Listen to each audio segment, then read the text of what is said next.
In this video, I'm going to give you some straight advice on how you can build muscle and get leaner and improve your endurance throughout this whole coronavirus time period or any future time period where you do not have access to a gym.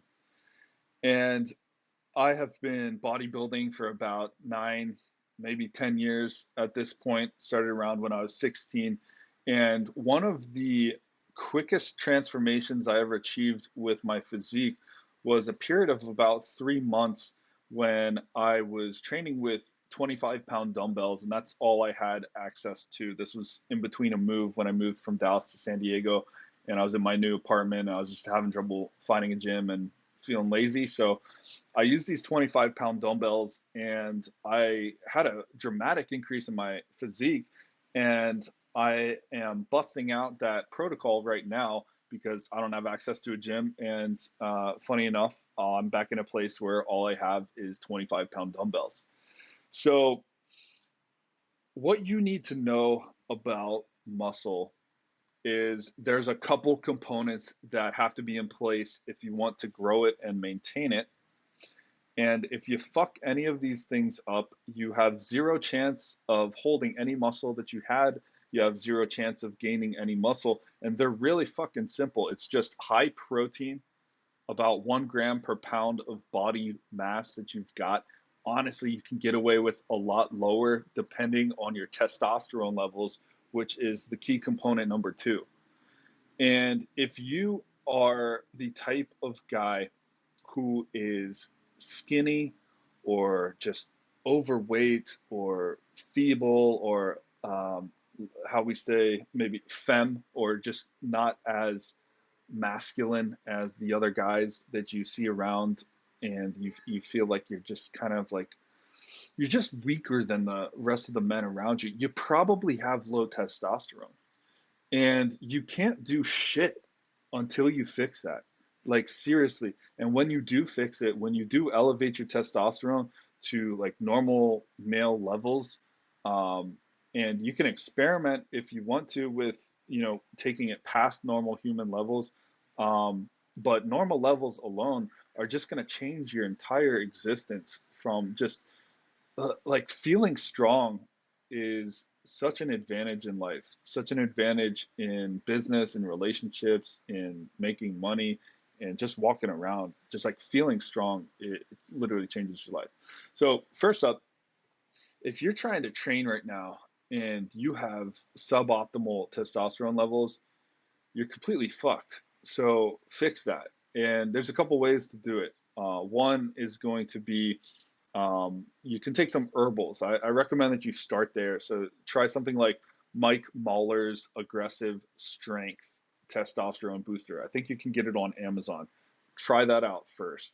Okay. Second up, if you are over 35 or if you're under 35 and you have some type of health condition that you think might be screwing with your testosterone levels, go get your testosterone levels checked and check them by a doctor. And if you need it, go do TRT therapy. I do testosterone replacement therapy. And the reason why I do that is because, well, I've got sleep apnea. It's a genetic condition and it fucks with my sleep part. And when you have low sleep, your testosterone levels drop dramatically. So I tried to improve my testosterone levels naturally for years, and I could never get it into the range that I wanted until I started using testosterone replacement therapy under the supervision of a doctor. It's prescribed to me. And that's the way that you want to go if you've tried the natural routes and it didn't work for you. You go ahead and do testosterone replacement therapy. And once you get your testosterone levels checked and elevated and in your optimal level, then what you want to do is you want to start with training. So I used to place nutrition before training, but through personal experimentation, I've realized that the testosterone levels are more influential than the diet. The testosterone levels and training alone can get you freaking ripped if you are, and you can eat garbage. Just look at the people who are like shredded and ripped in jail. How do you explain that? Well, it's their testosterone levels and their training. So you want to train frequently and with a lot of volume, okay? Much, much, much more effective to get 3 to 4 workouts a week than to train so hard, train to failure, and be put out because you're so sore. So a lot of people do this wrong. They'll follow a bodybuilding program that's telling them to train to failure.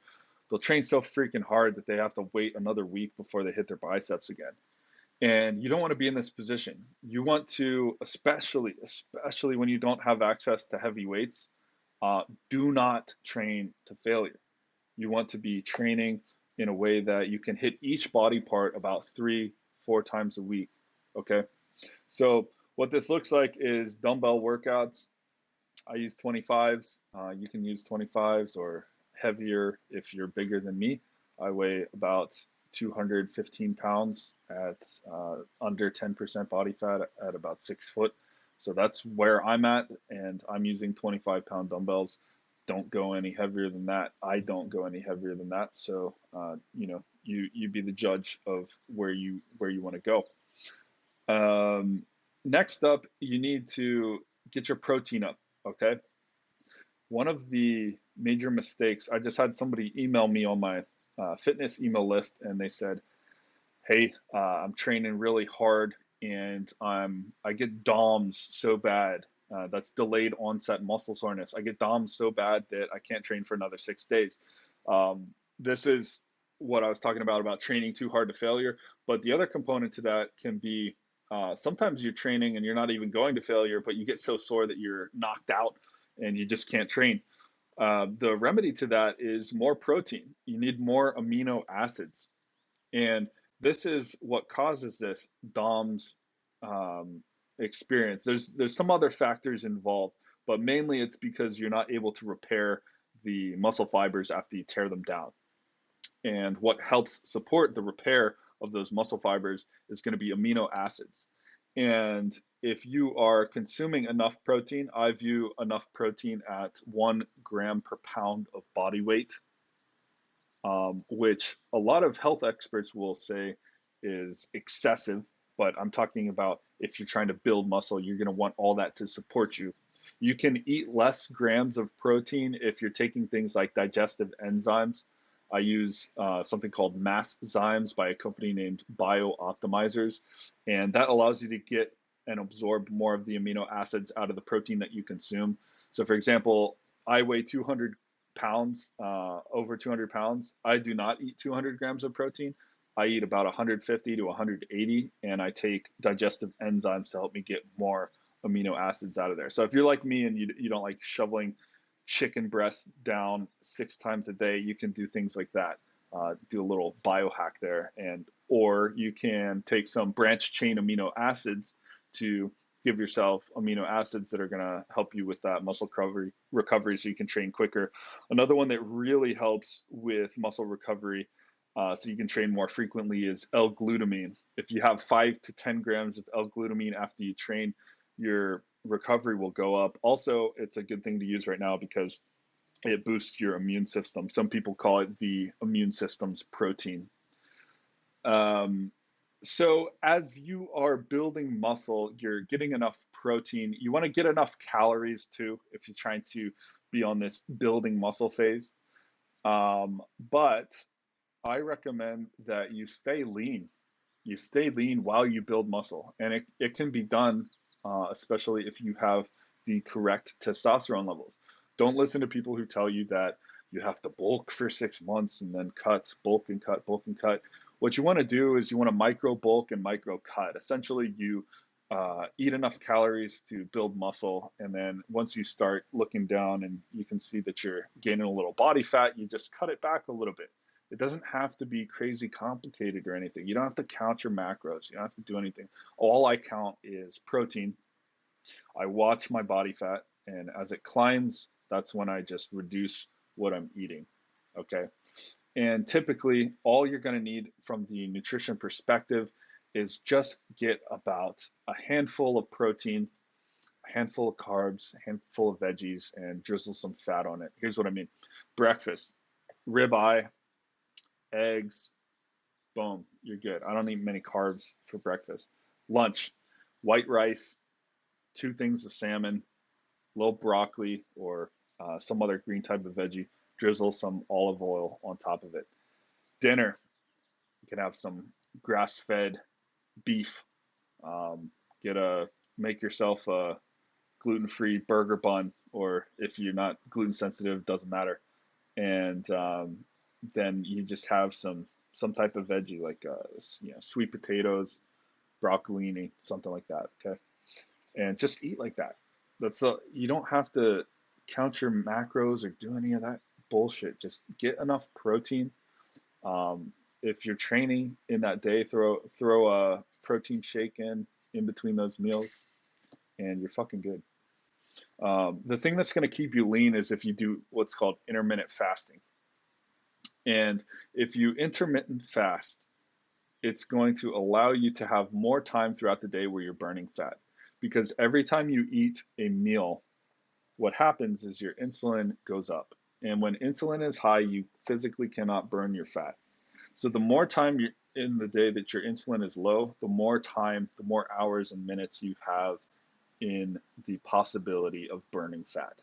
So the ideal way to eat and structure your day if you want to be muscular and lean is you spend the fewest hours eating, and in those hours of eating, you get your recommended protein intake, 1 gram per pound, and you get your recommended calories. Okay. I don't count calories. I don't count macros. I just count protein and get a rough estimate of it. And if you're getting 3 meals, you're probably fine. Now, if you're trying to be a giant bodybuilder or something like that, you might need to crank it up to that three to 6 meals. But for the average person, if you want to be like I'm at, 215 pounds, about like 9% body fat, I'll go lower too. Um, and 6 foot tall, that's where I'm at. And all I have to do is just eat about 3 meals a day and make sure I get a lot of protein in there. So if you do those things, and the final tip is to sleep enough. If you're not getting enough sleep, you're not repairing your muscle fibers after you train, and you're also not burning as much fat as you could be. So if you sleep enough, do those other things I said, and train hard and frequently, then you are going to be fine and muscular, lean, and ripped.